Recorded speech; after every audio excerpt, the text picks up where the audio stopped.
Seja muito bem-vindo, muito bem-vinda a esse vídeo de devocional diário que faz parte da série de devocionais que acontecem de segunda a sexta-feira ao vivo no meu perfil no Instagram e aqui aos sábados e domingos no meu canal no YouTube. Esse vídeo, então, ele tem o propósito de edificar a sua vida acerca da palavra de Deus. E hoje os capítulos abordados aqui serão os capítulos de 132 a 134 do livro dos Salmos e o capítulo 11 dos versículos de 17 a 34 do primeiro livro de Coríntios, primeira carta, né, de Paulo aos Coríntios. Se você ainda não me segue aqui, se você ainda não é inscrito no canal, considere inscrever-se para que você não perca nenhum conteúdo que é edificante para a sua vida, não é um conteúdo vazio, é um conteúdo que vai edificar a sua vida, além de aproximá-lo de Deus por meio da sua palavra. E também o meu perfil no Instagram, @isapenha Mensagens de Vida, espera por você com os braços abertos, porque todos os dias, né, de segunda a sexta, estamos ao vivo com lives devocionais, nas quais você pode interagir, você pode comentar, acrescentar conteúdo, fazer perguntas, enfim, é aberto, é um canal aberto tanto ao conteúdo da palavra de Deus, como a mim e as outras seguidoras que participam aí todos os dias. Vamos lá então, hoje iniciando pelo Salmo 132, cuja ideia central é as promessas de Deus a Davi. Segundo alguns estudiosos, esse salmo de peregrinação é o finalzinho aqui do livro, do conteúdo, do livro não, do conteúdo de peregrinação que inicia no Salmo 120 e vai até o 134, que são os salmos de romagem que os estudiosos chamam, que eram aquelas orações feitas pelos israelitas enquanto eles se dirigiam de suas tribos, né, de suas cidades ali, até Jerusalém para adorar, para louvar a Deus, para ir até o templo. E esse salmo, então, segundo alguns estudiosos, seria escrito por Salomão, e ele inicia assim: Senhor, lembra-te de Davi e das dificuldades que enfrentou. Ele fez um voto ao poderoso de Jacó. Não entrarei. Qual é o voto então que Davi fez? Não entrarei na minha tenda, nem me deitarei no meu leito, não permitirei que os meus olhos peguem no sono, nem que as minhas pálpebras descansem, enquanto não encontrar um lugar para o Senhor, uma habitação para o poderoso de Jacó. Davi havia feito esse voto porque ele amava a Deus, ele observava, obedecia os seus mandamentos e ele tinha o desejo de construir esse templo para Deus. E ele havia feito esse voto e Deus, por meio de sonhos, disse a Davi: não será você que vai construir esse templo para mim? Eu sou grato por você se lembrar de mim, eu até hoje habitei em tendas desde que tirei o meu povo do Egito, porém as suas mãos estão sujas de sangue, você é um homem guerreiro, um homem de batalhas, então o seu filho irá construir para mim. E a partir desse dia, Davi começou a pegar todos os materiais, a preparar todos os materiais que Salomão utilizaria na construção do templo para Deus, então, para que a Arca da Aliança fosse guardada ali. Daria muitas lives, gente, muitos vídeos acerca somente dessa parte da história, porém nós não temos tempo aqui e não é o nosso intuito aprofundar. O nosso intuito é termos contato com a palavra de Deus, principalmente aquelas pessoas que nunca leram a Bíblia, que só ouviram falar das histórias. Aqui você tem a possibilidade de conhecer um pouco mais e na forma sequenciada. Então, aqui esse salmo de Salomão, ele primeiro inicia sua oração pedindo que Deus lembrasse de Davi de como tinha sido o voto com ele, né, de que ele gostaria de construir esse templo para o Senhor e que ele não descansaria enquanto isso não acontecesse. É claro que aqui é uma figura de linguagem, é óbvio, né, que Davi dormiu muitas noites ainda até que ele começasse a planejar a construção do templo para Deus, porém aqui você vê o desejo que Davi tinha. Ele fala: não vou descansar, quer dizer, eu não vou desistir de construir esse templo para o Senhor. Na sequência, ele vai dizer assim, que isso faz parte da oração que o próprio Salomão fez, o Salomão não, gente, que o próprio Davi fez quando foi entronizar a arca dentro da tenda, que daí no lugar de um templo mesmo, havia uma tenda onde era colocada a Arca da Aliança. A arca ficou perdida durante um tempo, durante o reinado de Saul, e quando Davi foi reinar sobre todo Israel, ele quis trazer essa arca de volta. Também daria muitas lives acerca do transporte dessa arca, mas nós já vimos isso. Quem está me acompanhando aqui desde o dia 1º de janeiro, nós já passamos por toda essa história. E quando Davi foi fazer a oração de entronização da arca na tenda, está no segundo livro de Crônicas, no capítulo 6, se você quiser ir lá conferir. E eu peço que confira mesmo, não vá acreditando só no que eu digo, embora tudo que eu digo está na palavra, mas você precisa com seus próprios olhos ler as histórias, ler os salmos, ler os livros. Eu sempre digo que essas lives, esses vídeos, elas não substituem a sua leitura. Aqui nós estamos apenas comentando, destacando alguns aprendizados, porém é você quem precisa ir lá para o texto. Então essa oração da entronização da arca na tenda, feita por Davi, está no segundo livro de Crônicas, no capítulo 6. E aqui é destacado três fases da oração. Levanta-te, Senhor, e vem para o teu lugar de descanso.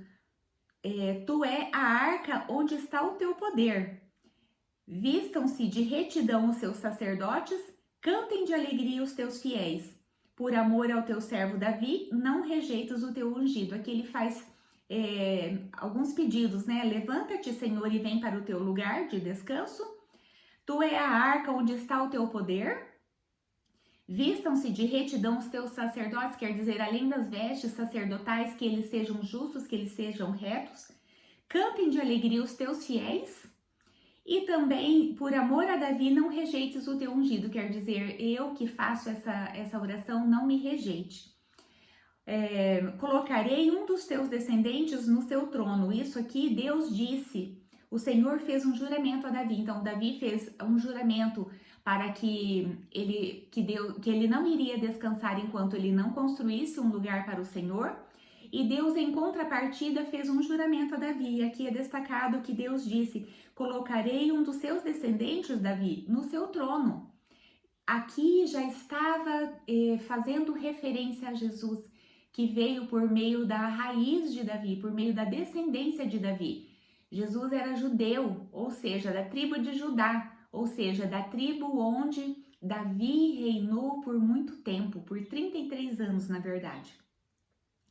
Na sequência, ele vai destacar que Deus disse ainda: este será o meu lugar de descanso para sempre. Aqui firmarei o meu trono, pois esse é o meu desejo. Abençoarei este lugar com fartura. Os seus pobres suprirei de pão.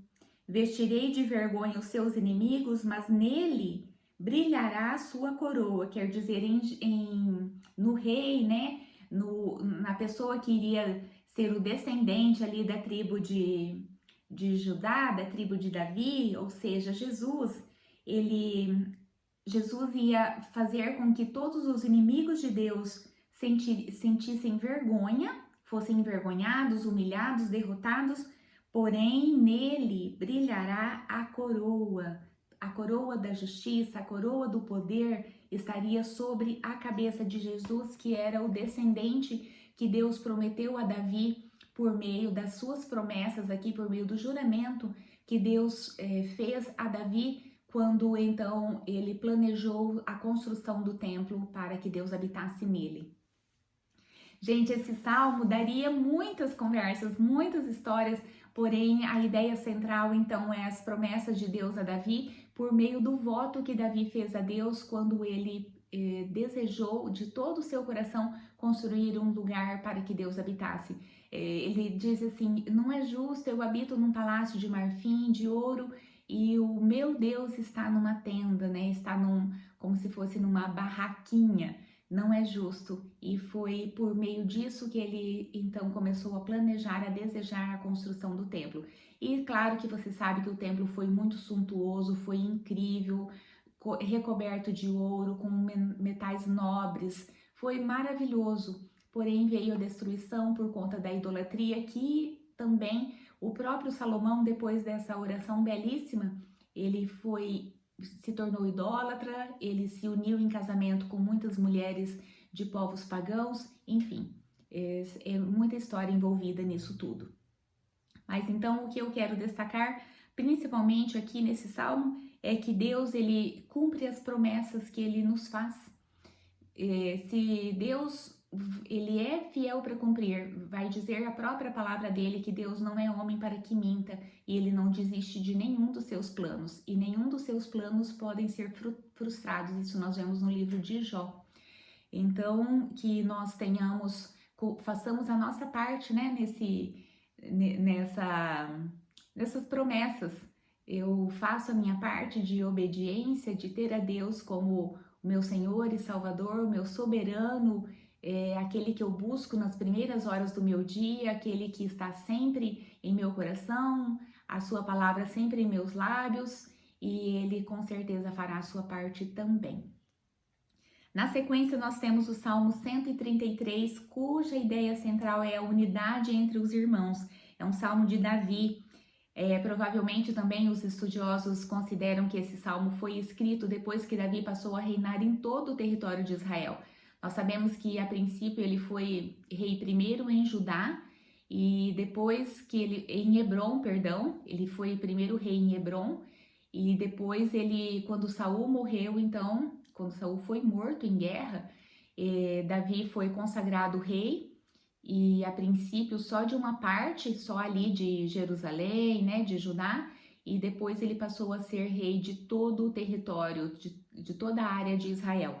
E segundo os estudiosos aqui, esse salmo foi escrito, essa oração foi feita por Davi quando ele já estava reinando sobre todo Israel, porque ele vem falar de unidade entre irmãos. Ele diz assim: como é bom e agradável quando os irmãos convivem em união. Esses irmãos aqui, ele pode estar fazendo referência àquelas pessoas que eram de todas as tribos, eram 12 tribos ao todo ali, que eram os 12 filhos de Jacó. E então quando ele viu que havia unidade no território de Israel, ele viu como isso era bom. Ele compara como um óleo precioso que era feito quando ele era preparado, esse óleo, uma mistura de substâncias, de essências, feita exclusivamente para ungir os sacerdotes. E aqui ele vai fazer menção quando Arão foi ungido, sumo sacerdote.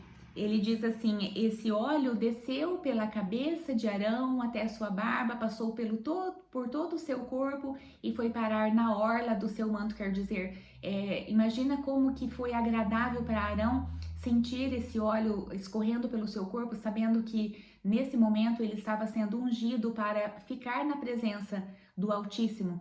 Porque nessa época, quando Arão foi sumo sacerdote, a Arca da Aliança, que ficava no Santo dos Santos do Tabernáculo, só podia ser visitada pelo sumo sacerdote uma vez ao ano. E Arão era essa pessoa que ia até esse Santo dos Santos para derramar o sangue sobre o sangue dos animais. Também isso é história que você precisa ter acompanhado tudo ou saber um pouco para entender esse salmo. Arão, então, ele levava sangue do sacrifício pelo perdão dos pecados de toda a tribo de Israel e derramava sobre a Arca da Aliança. E aqui, imagina qual foi a sensação de Arão saber que ele seria o escolhido, que ele estava sendo escolhido para esse momento. E Davi vem dizer como é agradável ver essa unidade dos irmãos, quer dizer, ver essa unidade em Israel, é tão agradável quanto um óleo precioso derramado por todo o corpo. E também ele compara, esse salmo só tem 3 versículos, porém é muita história envolvida e daria muitos vídeos também. E ele diz também é como o orvalho do Hermon, que é o monte mais alto lá de Israel, que fica coberto de neve durante todo o ano. Ele vem dizer, é como esse orvalho que desce que vai do monte Hermon e desce aos outros montes, quer dizer, ali sempre tinha orvalho que o vento levava para outros lugares. Ele diz assim: ali o Senhor concede a bênção da vida para sempre. Quer dizer, essa unidade que acontecia ali em Israel, Davi comparou como ao sentimento agradável da unção, bem como esse clima agradável que acontecia entre os montes ali, que a própria natureza levava o orvalho de um lugar para outro. Então, o penúltimo salmo de peregrinação escrito por Davi. E agora nós vamos para o 134, que é o último salmo de peregrinação, também só com 3 versículos, porém muita história envolvida. E a ideia central é que bendigam ao Senhor que fez os céus e a terra. Inicia e eu vou ler inteiro, porque são só 3 versículos curtos. Venham, bendigam o Senhor todos vocês, servos do Senhor. Vocês que servem de noite na casa do Senhor. Aqui também havia 3 turnos de pessoas que serviam ali no templo, né? Da manhã, da tarde e da noite. E aqui provavelmente essa caravana, né? Porque os salmos de peregrinação eram cantados pelas caravanas que iam até Jerusalém para adorar ao Senhor no templo, pelo menos 3 vezes ao ano. E se eles chegavam à noite, eles iam dizer, né? Bendigam o Senhor todos vocês que servem aqui à noite. Levantem as mãos na direção do santuário e bendigam o Senhor. De Sião os abençoe o Senhor que fez os céus e a terra. Então, quer dizer, o Senhor habita aqui em Sião, porém Ele abençoa todos, em toda parte, não é só quem está aqui, mas em toda parte Deus abençoa, né? E ele diz, levante as mãos na direção do santuário e bendigam o Senhor. Também era uma tradição do povo fazer orações quando eles não estavam lá em Jerusalém, que eles faziam as orações voltados para o lugar onde ficava Israel. Por exemplo, se eles estivessem numa área e Jerusalém ficava à esquerda deles, eles se voltavam para a esquerda e faziam oração voltados para aquele lugar onde eles consideravam, né, que Deus havia instituído que seria sua habitação. E aqui eles vêm então dizer, bendiga o Senhor todos vocês servos do Senhor, que servem de noite na casa do Senhor, levantem as mãos na direção do santuário e bendigam o Senhor que fez os céus e a terra. E assim nós finalizamos esse salmo de romagem ou de peregrinação com o coração aquecido por tantas orações de louvor, de gratidão a Deus, e que nós tenhamos em nossos lábios sempre uma oração, sempre um louvor, uma gratidão a oferecer ao Deus que tantas histórias permitiu que acontecessem aos nossos antepassados, e hoje é a nossa vez de estarmos aqui clamando pelo povo, clamando pelo mundo, clamando pelo próprio Israel, para que nós vivamos em paz e que Deus possa instituir em nós, em todos nós, o sacerdócio perfeito que era aquela pessoa que podia chegar diante de Deus. Hoje, depois do sacrifício de Jesus, todos nós somos sacerdotes, e não nos esqueçamos disso, que nós temos o privilégio de estarmos constantemente em todas as horas do nosso dia, nem só de manhã, nem só à tarde, nem só à noite, todas as horas do nosso dia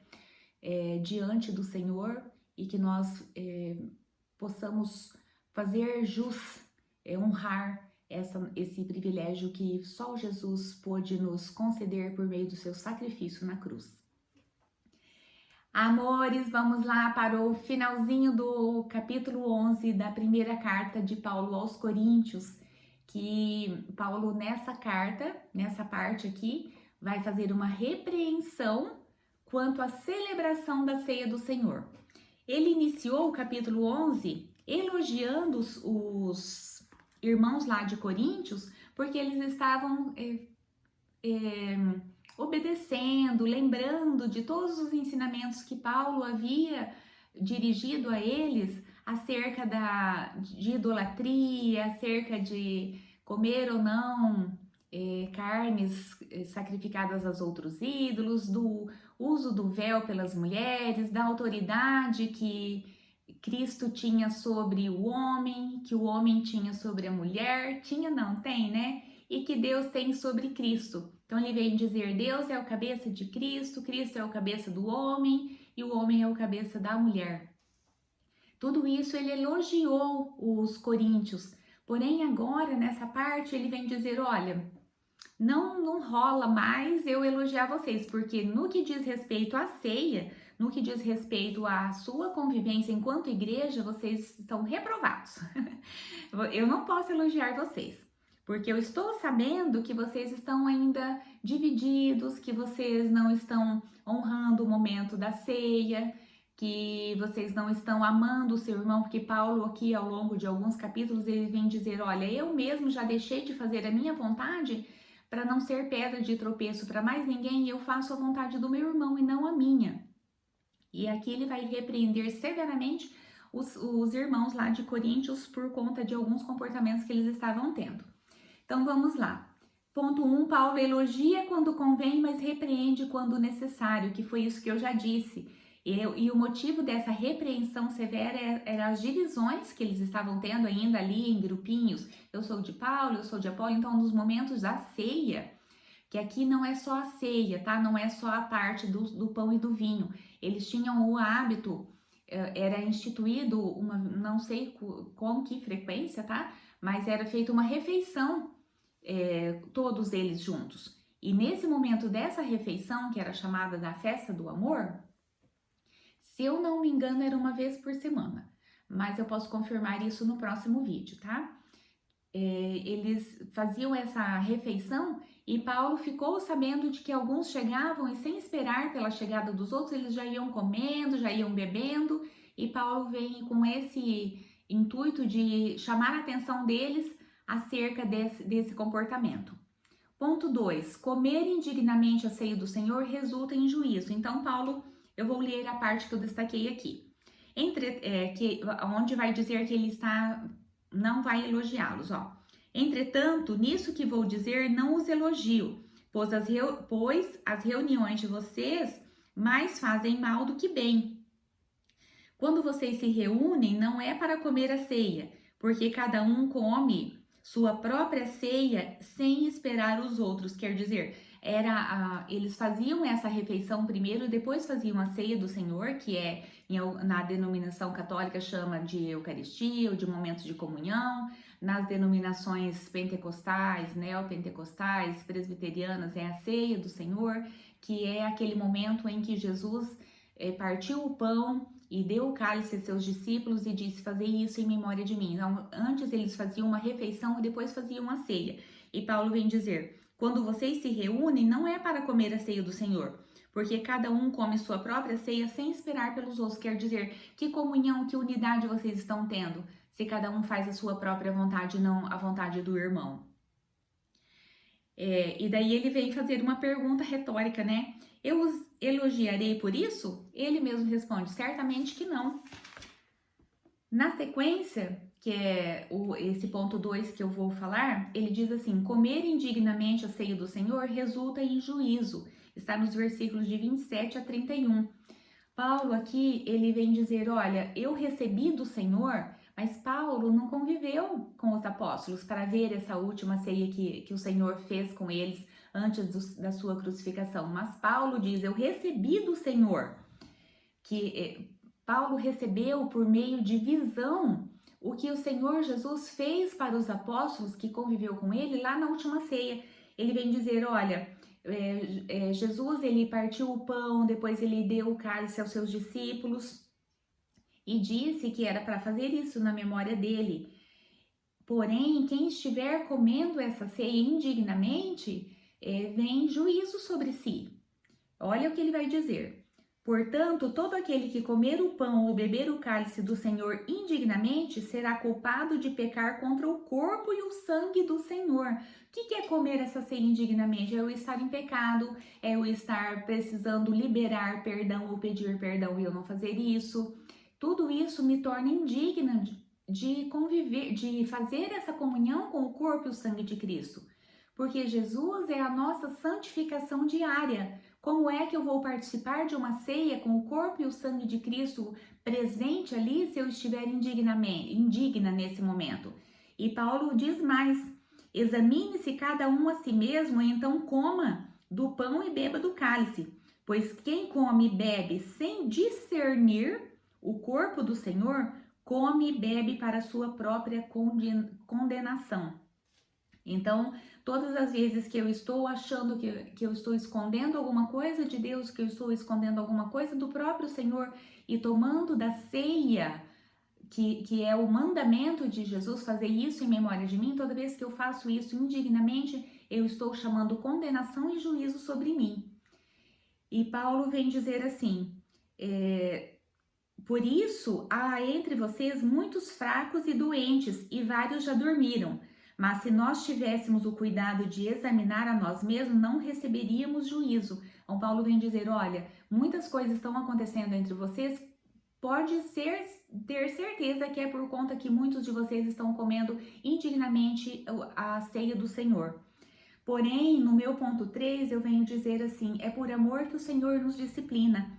Paulo chama a atenção e diz, quando, porém, somos julgados pelo Senhor, ou seja, disciplinados, estamos sendo disciplinados para que não sejamos condenados com o mundo, quer dizer, Deus está nos chamando a atenção, Deus está instituindo juízo sobre nós, mas é para nos chamar a atenção e dizer assim, olha, vocês não são do mundo, ajam diferente, vocês são meus filhos.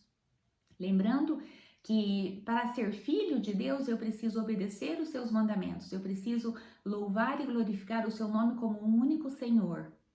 É essa a condição para eu ser filho, não é só ter nascido ser humano. Então, para eu ser filho de Deus eu preciso obedecer os seus mandamentos e tê-lo como meu Senhor único.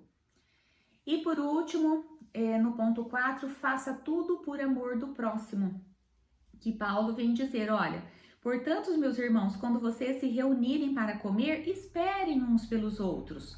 Se alguém estiver com fome, coma em casa. Olha o ensinamento, coma em casa primeiro, para quando vocês se reunirem, vocês não busquem condenação, quer dizer, faça uma refeição em casa e vá ali, fique tranquilo, espere pelos irmãos e realmente façam uma ceia como foi aquela ceia derradeira do Senhor, em que todos estavam reunidos com o único objetivo de participar ali do corpo e sangue de Cristo. Eu espero que eu tenha edificado a sua vida por meio desses aprendizados que eu ressaltei aqui por meio das Sagradas Escrituras. Só o Senhor pode nos ministrar ao nosso coração por meio da sua palavra e cada um de nós é canal, é ferramenta na vida um do outro. E eu espero que eu esteja cumprindo esse propósito, essa missão que o Senhor designou para mim de ser um canal de edificação para a sua vida, para a minha vida principalmente, e levar o Evangelho a toda e qualquer pessoa que quiser, que estiver aberto para receber. Eu vejo você no próximo vídeo. Tchau!